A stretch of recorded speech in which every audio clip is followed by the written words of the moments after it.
tradesmen, businessmen, people like that. People who are working for material goals. And you'll find that these people are generally mundane religionists. They follow a human-made religion, a religion with a past that was started at a particular date in time. In other words, they're not following Sanatana Dharma. They're not following the eternal religion of the Vedas. But they're following some mundane religion. They consider themselves members of a certain race or a certain country. They organize themselves into different social groups that compete with one another for material advantages. And thus we see that the history of humankind is largely driven by the mode of passion. And finally, we have the people in the mode of ignorance. And these are demoniac people, people who are driven by their senses, demons, ghosts, sensualists, madmen, people who are addicted to intoxication, people who do strange and perverted things. These are people who are influenced by the mode of darkness or ignorance. And their only joy in life is to sleep. These are people who are driven by the mode of darkness and Lord Shiva. Now, these three kinds of people, as you might expect, also have three kinds of religion. And the people who are in the mode of goodness, they follow the eternal Sanatana Dharma path of spirituality. In other words, they are after a personal, direct experience of God through meditation. People in the mode of passion, they follow mundane religion, as we already discussed. And people in the mode of ignorance, they follow magic, black arts, voodoo, things like that. So those who are involved in the different modes of material nature have different Vedic literatures that are designed just for them. So, not the Vedas themselves or the Upanishads or Vedanta, those are transcendental. But all the other Vedic literatures, the Puranas, the Itihasas, the Brahmanas, the Tantras, are divided into three categories according to the modes of material nature. Those who are following the modes of goodness are vegetarians, and they follow the rules and regulations of spiritual life, and they avoid contact with the material energy as far as possible. Those who are in the mode of passion, they're interested in religion for material purposes. They want wealth, power, prestige, fame, knowledge. So they perform religious sacrifices for those purposes. And those people in the mode of ignorance, they perform religious or spiritual work for the purpose of cursing others and hurting others and casting magic spells and so on like that. So the Vedas are divided into three groups of literatures, and different methods are prescribed for these three different groups of people. Now, the esoteric teaching is actually above all these three. It is meant for people who have been practicing in the mode of goodness for some time, yoga, meditation, things like that, and who want complete release from material existence. People who want to find their actual eternal spiritual identity. People who want to go back to the spiritual world and leave this material world of suffering forever.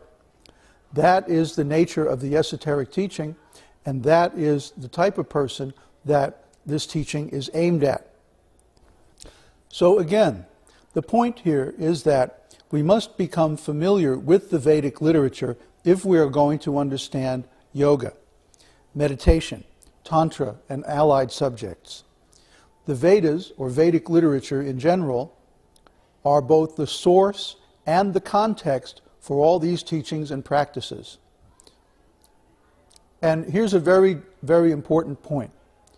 Any system or technology which is taken outside of its intended context basically becomes useless for its intended purposes. Let me give you an example. Suppose I have a very nice computer, and I take this computer into the middle of the jungle in Brazil, rainforest, okay? Now I have this wonderful computer, but I can't plug it in. I don't have any internet access. I don't have any software. I can't go down the street and get a new mouse or other peripherals. So my wonderful computer is basically useless. The same is true of yoga, tantra, and other spiritual technology, which comes from the Vedas, But if we take it outside the context of Vedic culture, it basically becomes useless for its intended purposes. And you'll find we come back to this point over and over and over again because it's really important. It determines whether or not we can use the things we learn about yoga, meditation, and so forth. In order to be successful in yoga or spiritual life, we must perform the practices within the culture of Vedic Sanatan Dharma, or eternal religion.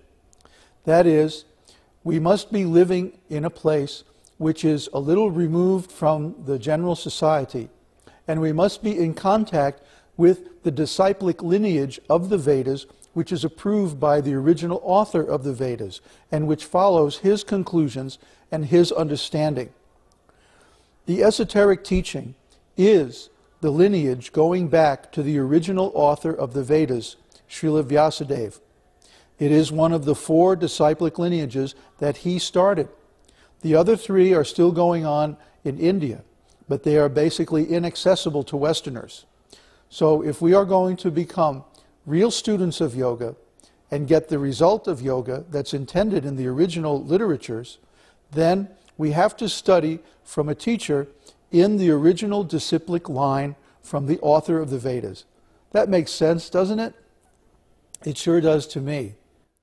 So if we try to practice yoga or tantra outside the context of the Vedic literature or Vedic culture, we will certainly get it wrong. And we certainly will not get the result that yoga can actually give us. Yoga is a tremendously powerful discipline. To simply use yoga to trim your figure or to increase your physical endurance, it's like using a 747 to go down to the corner store. I mean, it's just a ridiculous thing. This is not what yoga was designed to do, although this is one of the side benefits of practicing yoga. It is not the purpose of yoga. Yoga means to bring us face to face with God. That's the real meaning of yoga. It comes from the Sanskrit word yukt, which means to hook up, to join. Like you would use it for hitching a cart to a horse. You would say yukt. So yoga is that which joins. Well, what does it join? It joins the individual soul with the super soul. It joins the person with his origin. It joins the soul with God. That's the real meaning of yoga.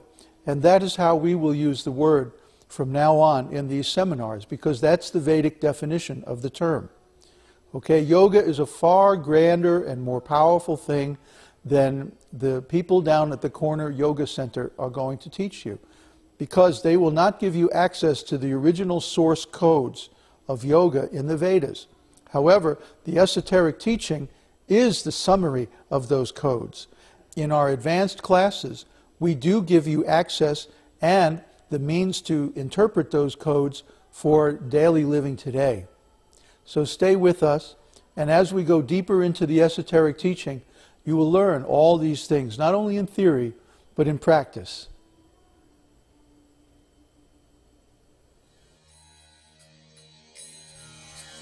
Om Namo Bhagavate Vasudevaya.